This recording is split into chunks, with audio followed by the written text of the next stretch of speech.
Hey, you guys, this is your host, Dee Dee of Courageous Talk, and I am here to just invite y'all in to seeing our next host. Of course, this man has such a great background, but of course, not just a great background, but a powerful testimony. And I just want to invite y'all to come on in and hear the powerful testimony of Mr. Darius West. And welcome to the show, Darius. Thank you for having me. Glad to be here. Finally. Okay, good. It's great to see you, and it is, of course, a blessing to see you after a minute. But I am just excited because of what God is doing in your life and just seeing some things that you have going on at the present. However, my first question is to you. How are you doing, first of all? Yeah, doing well.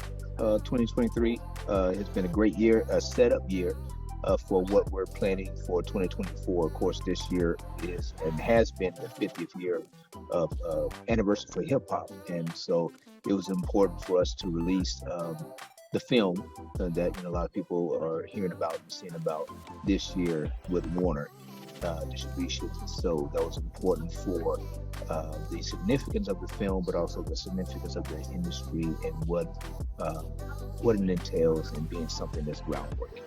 Awesome. So before we go a little bit deeper into that portion, can you tell us about where you started basically before you got to this point? Because I want to hear about the film, but where did your beginning, like where did the doors open for you as far as like your going into the hip hop thing and all that? Was it, a part of your childhood? Where did all this stir up? I would have to say when we moved to Tulsa, Oklahoma in 1980, summer of 1988, was a big year for hip hop in general. That's the year that Will Smith and Fresh Prince and DJ Jeff came out. It was a year that Salt and Pepper came out. Hip hop was really kind of in the second generation, right? Because before then you had the Kumo D's, the Curtis Blows, people like that. But this was a younger, like second generation of hip hop in the '80s, the late '80s, and so moving to Tulsa, I had the opportunity to be exposed to Christian hip hop that wasn't prevalent, grew up on the East Coast and in the South. So, and the first artist I heard at the time was Stephen Wiley, had the A and B side. The A side and the B side was instrumental. So I would use his music on the B side to, write my own little raps. I think one of my first rap I wrote was called Walking on Water. Walking on Water, then it was like Living Well. So there was like two raps I wrote in 1988, Walking on Water and Living Well, and I began to travel. This was 14, so I started traveling within a year. That same year, with my godmom, Sister Laura Butler, and she took me down to Midland. I was 14. To this day, I still remember that trip and her and I being on the plane, and flying into Midland, Texas from Tulsa, and her saying to me, "This is going to be one of many opportunities of you traveling, working in ministry." So, and I was 14 years old. So then, and that did start something with me, a fervor for ministry with young people and really having a passion to see young people come to Christ. So that started there. And from that point on, I began to minister a lot more. We went back to Charlotte that next summer in '89, ministered at a summer camp. And so that really started my journey, I guess you could say, in the Christian music industry at a young age, 14, 15 years old, having a sense of a purpose and having a sense of the gifts that were being stirred up within me. Wow. And did you say Midland, Texas? Midland, Texas, Midland, Texas. So, Baby, believe it or not, I am from that area. oh, wow. Been I'm there from, many times. I'm like an hour down the street from Midland. Actually, I am from a city called Rankin, 1 hour away. Okay, I've heard of Rick. Yep, and that's where I'm born and raised. Small world. But through this transition, or as you're, like you said, growing into the ministry and so forth. Were you a part of Higher Dimensions ministry during that time, or was this like a part of the first steps before that time? Yeah, I started as a young, as a youth there. Of course, at the time we had, I believe we had youth ministry in the trailer. It was outside of the main sanctuary, main building time at the memorial. And and at that time, I was really heavy into music in terms of live music. So I played the saxophone. So I was ministering in that capacity as well with the youth and youth ministry, along with Curtis and Sister Butler, who were spiritual mentors as well. And so that we had an opportunity through that youth ministry to really, um, you know, sharpen our gifts and skills. Right, we had opportunity that there was never a no. That you want to rap, let's rap. You want to dance, you want to dance. You want to, so Carlton at the time had that desire for young people to really share and operate in their gifts, even though he may not have understood them all, stood the gifts and what God was using. He did understand that God was using young people. And Yes. so that gave us all an opportunity to shine in the areas that we were gifted in. And so it became something that was a tremendous foundation for me as a young person, looking for significance, identity in Christ, and just growing and seeing that the gifts that God had given me were very indicative about where I was going in life. And so they were very a real good training ground for us to get to know that and understand that about ourselves. Wow, that's powerful. And with that, you were saying about you ministering in so many gifts. And of course, years ago, when you and I had crossed paths, that was when you were dancing. And of course, you said that you were there in the youth ministry, ministering in the church, dancing, rapping, singing, participating with your saxophone and so forth. However, where did the open door where you were with Carmen at the time? Yeah. So we're talking 1989, 1990. I was 15 years old. I was a junior at this time in high school, Hmm. 11th grade. And that's kind of when I discovered, it's about 91. I discovered MC Hammer, right? Um, good friend of mine. He used to watch all the Video Soul shows, the BT, MTV. So, in my mama's house, none of that was allowed. We grew up, in the South, very Church of God denomination. So a lot of that stuff wasn't allowed. But I would sneak away, go to my friend's house. We all lived in the same community, a graduate housing or graduate housing. And I would, take a blank, you know, well, sometimes a blank VHS tape. Sometimes I record over other things, but and just record, all the different, music videos, mainly MC Hammer. And at 15, man, that's when I discovered that I had a gift to dance.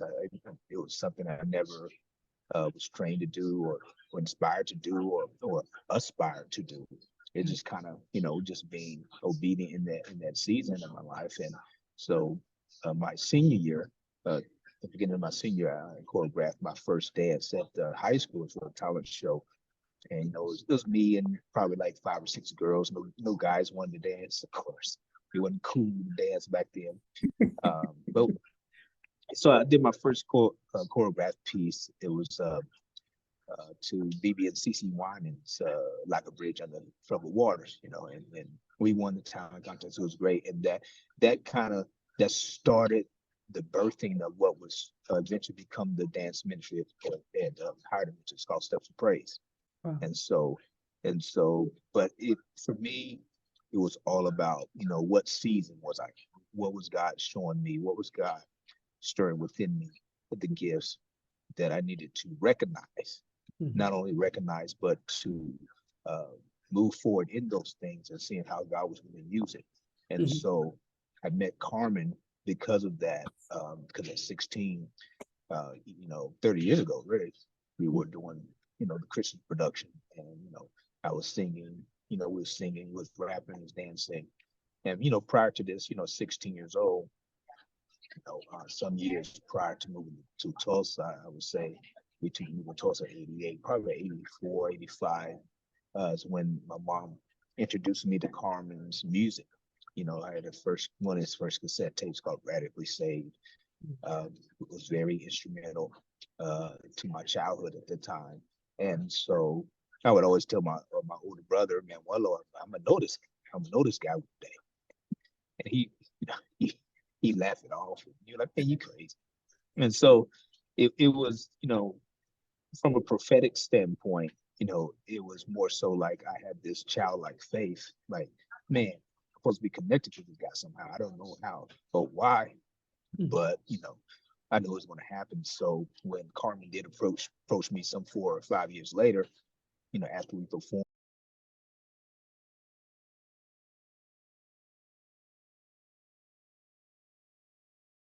Wow. And so that that began my relationship with Carmen, him as a mentor, me as a mentee, asking him personal questions. I remember to this day, you know, asking him, "Are you a millionaire?" just being. And Right. I'll never forget his answer because he told me, he said, "No, I'm a thousandaire." And he explained to me what that meant because a lot of what he did as far as music, he would pour back into Carmen's ministry, because that was the vehicle for his opportunity to minister to young people and to the world. And so I was always admired him. And so, I would spend a lot of time with Carmen. He would pick me up from school, we'd hang out, go get some pizza, talk about life, and then, he had a dance floor built into his living room. And me and my good friend Morris would go over. He had one of the first CD juke boxes in his house, and just teach him all the latest early '90s moves. Running Man, Roger Rabbit, anything that we created ourselves. So it became a really, really, special relationship that I had with him as a young man. For you know for the better part of 3 years, I would do music videos with him. We did the Resurrection Rap video. I was 16. Then I did the A to J, as well as Who's in the House, which was the first one that I did. What I actually got paid for, audition and got paid for. And then after that, at 19, as a sophomore at ORU, had the opportunity to go on tour with him when I was 19, and jumped right on that. So, and the rest is history. And so, yeah, it was always something that I encourage young people, encourage my daughters. I have three. You never know how God is going to use your gifts. You never know how God is going to connect you to the right people. You just need to be obedient in the season that He has you in, and the gifts that He wants you to develop, because you never know what's on the other side of your obedience. And so I've lived that for the majority of my life, and I've seen the fruit of it. See, that's a powerful statement and very important for people on various levels to learn and to understand about observing the season that you're in and growing in that and never limiting God's ability. Before we close it down, I got to get back to this mic drop. And I really do. So I just want to ask you what inspired you to do this and so forth. Yeah, the inspiration behind this film, always pay a lot of homage to my good friend and brother in the industry who I've known, yeah, better part of 30 years. It's Michael Anthony Taylor, who kind of took me under his wing as the youth leader, and also he was a part of one of the groups at the time, ETW. And so he went the other way in terms of production and producing, and being involved with a lot of groups like DC Talk. He wrote the song. I was there when he wrote the song "Who's in the House," so he been very instrumental. So he approached me. We always stayed in contact, but he approached me in 2014 because he knew I was in film school. Matter of fact, he was one of the ones that encouraged me to move to LA to go to film school because of what my passion was. And and at the almost at the end of my time in film school, he said, "Hey man, he's always been a avid music documentary person. So he said, hey man, we need to do a documentary on Christian hip hop. It's never been done. We did spent a good good amount of time researching, looking at, YouTube wasn't as huge back then. Streaming, of course, wasn't really a thing. HD really just came into existence. So we didn't see anything out there. There was some things here and there, but nothing that really told the story, right? And so between his connections in terms of music and my opportunity to do something on the film basis, we jumped right onto it. And so I did my first interview in January 2015. Stephen Wilder. I flew to Tulsa and interviewed him, and so for the course of a better part of 7 to 8 years, we spent time really dissecting it and really making it the best that we could for something that has never been done, and so that has been a tremendous journey within itself, going through that, securing distribution with Warner and securing investors and the ups and downs of that. And but just excited that the release that it's released, is out there, Apple TV, uh, Prime Video, YouTube, Kel concerts, as well as iTunes. And so exciting to see it out there doing well and just continue to push forward with that. Amen. And give us the whole entire title because I call it the mic drop. But go ahead and give us the whole entire title because it's great. But go ahead. Yeah, the full title is Mic Drop: The Culture of Christian Hip Hop. And so it's available on Apple TV, Prime Video, YouTube, iTunes, Kel Concerts, Stingray, on 5 different platforms, and distribution through Warner Music. And so we're excited about that. Amen. I'm just excited, and I hope that everybody gets the opportunity to. Of course, I did go on Facebook, and I was like, "Y'all better watch this." So I was like, "Yes, yes, it's a blessing to support people that I may not be able to be there to reach whoever God has anointed you to reach, but it's great to go ahead and just push it because it's ministry. It's ministry, and for people to understand that there is a root. We always see a lot of the just the artists that are out here and now, but we don't know the root of where it started and what all the blood, sweat, and tears that came out of that. Because, of course, I don't know if I shared with you, but we interviewed Chili Baby of the Gospel Gangsters on our previous series. And it's like, man, to see all that this artist, who else besides Stephen Wally, who else? I know that you had interviewed Out of Eden and a combination of other singers, rap artists, and so forth that went through so much. And Tim Miner, I was like, man, I haven't these names, I was like, man, people don't know these people. And I was like, everything that was poured out and through these people, a lot of these other younger artists are now like feeding off of the backs of these that have poured out. And so I would admonish anybody, hey, tune in, go and check this out. All the links, all the platforms that he had mentioned, please tune in because it's so vital that we know. It's just like old times. We never know what grandma and great grandmother and all these people have gone through until we look back and listen and pay attention that everything wasn't easy. And so absolutely. And I just want to say thank you, thank you, thank you so much for just coming in and just telling us about what God is doing. But at the same time, real briefly, what would be a quick something to share for those that, like you said, you've wore shoes of ministry in different arenas, like, being a dancer, being a singer, being a musician, and then also having this opportunity to travel and never limiting God's ability. What would be your advice to somebody that feels like they cannot, accomplish or do anything? Yeah, I think a great part of that is having a true vision for what God has for you in your life, and always relate it back to what do you have. What are the things that you do? Sometimes people, I don't know what I do well. I can't sing, I can't do that, but there's something that we are uniquely gifted to do.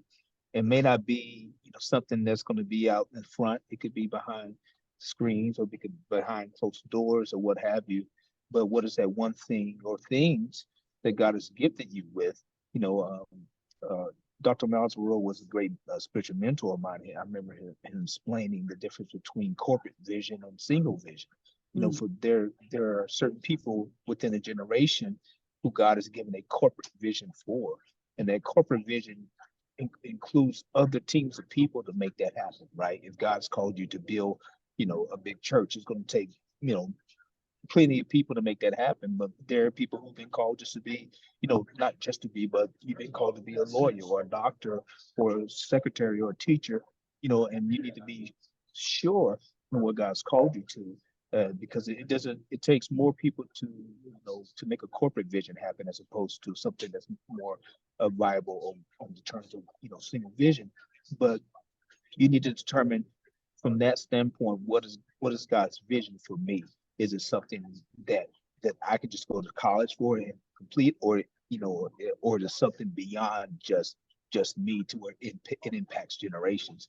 And so I'm known for, a better part of my life, that what God has shown me since I was 19 is been for corporate type vision.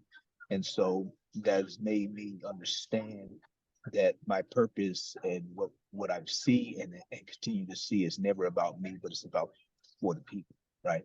And so that encourages me, even in the moments when you feel like, man, I can't do this, or this seems impossible. Just know that, man, I've done impossible things before. Mhm. I spoke things before that I never thought would take place, right? Yeah, just having an opportunity to travel with Carmen, and just knowing that, uh, you know, the impossible was not impossible because of what I saw, and saw God do for a young kid, saying, "I'm gonna know this guy one day," and hey, now I'm actually on a tour bus, with him, and just have an opportunity to be with him, and travel with him, and even while I was traveling with Carmen, you know, seeing the rise of Kirk Franklin, right? Him coming out. I'm like, man, just watching him on TV while I was, in one of the hotel rooms, tour. And like, man, I'm know this dude too. I'm gonna do something with him. I don't know what it is. And Right. then, 3 4 years later, no, 98. I guess it's probably three years later. I was on tour with, you know, Kirk Franklin and his family, Fred Hammond, Yolanda Adams, Pancake Mine, God's Property, and just being a part of that as well. And then, traveling with Tone and just other art, did things with Ron Canoli. So just looking over my life, it, you couldn't have told me, um, you couldn't have told this little country boy from the South that he would be where he was, right? Right. And it's all because I just submitted my life to God as a young man. I tell my daughters all the time, you know, how can a young person keep themselves pure is by the word of God.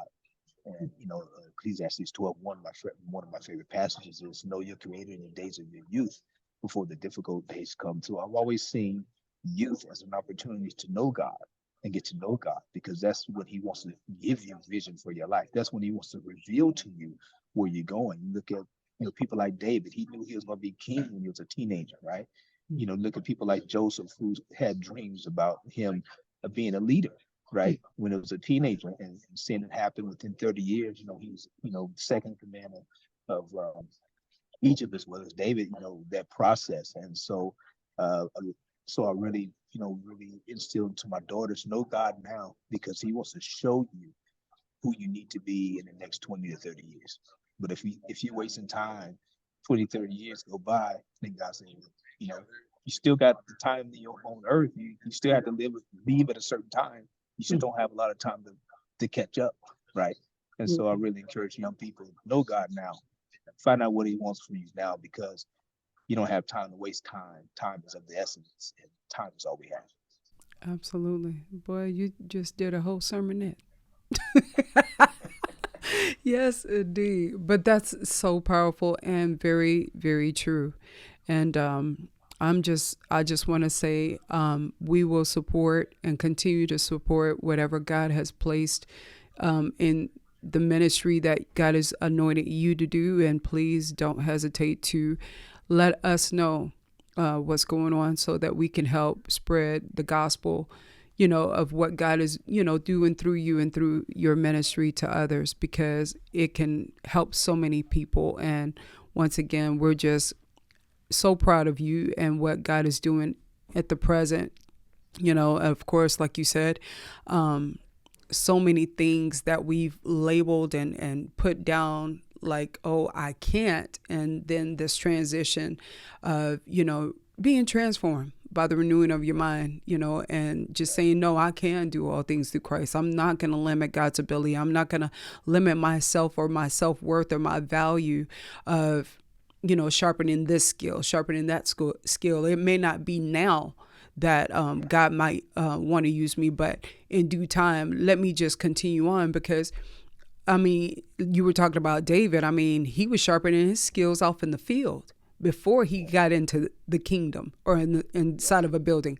So it's like, never limit God's ability while you're in your present uncomfortable state, because he can use that wilderness and make it even a greater ministry, beyond us. So I just want to acknowledge what God is doing. And I'm like, man, I'm not going to go into the timing, but once again, just being able to connect with you all these years and then seeing what God is doing. I am so proud of you personally, and as well just seeing, what is that? Chili Baby and I were talking about, man, we know the same, we know the same friends, we know the same people. And I was like, man, small world, because I didn't know until I came across the video. What is that? I'll Be Good or whatever that Kurt Franklin did with them. And I was like, dude, I did not know that was all of y'all mixed up in there together.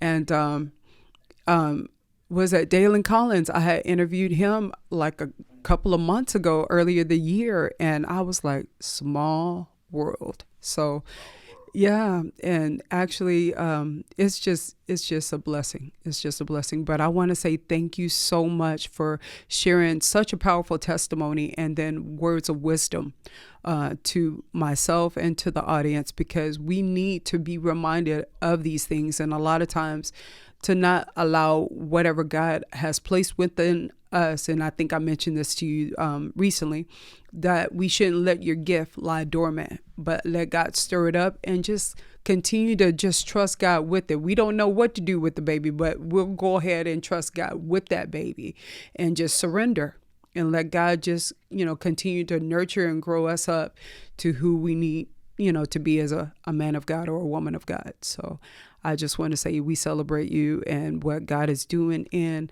I want you to share the title again so that everybody can be able to tune in. Mic is MIC drop, like drop the mic, but it's not called drop the mic, but it's called mic drop, the culture of Christian hip hop. Amen. And I just want to make sure that you all hear what he just said. Go to YouTube. What is that? iTunes, Apple TV. Yes, Prime Apple Video. TV. Yes, Prime Videos. Yes, I forgot about that. Yes, and just check out multiple platforms, Facebook even. You can look up Darius West. He has posted it. And also look on his website. Look for this film. Pay for it. It's ministry. It's very effective. It's very powerful. It's very necessary, and it's very needed, that people will understand there is a root or a background to where God is just shifting us as a people from the hip hop culture of what is now. But it also was built off of the back of so many great and admirable people that people are not even aware of, that they've gone through so much. But as well, I want y'all to also hear his testimony of what God had allowed him to do, not just on the forefront, but give God everything from the beginning to this time and just surrender it, and even pass along this knowledge, this nugget over to his children. And I pray that you grab it, you grasp it, and you allow that seed to be sown within you and acknowledge that you can do all things through Christ who strengthens you. Until next time, we look forward to seeing you on the next Courageous Talk. Thank you so much for tuning in. We'll see you later. Bye-bye.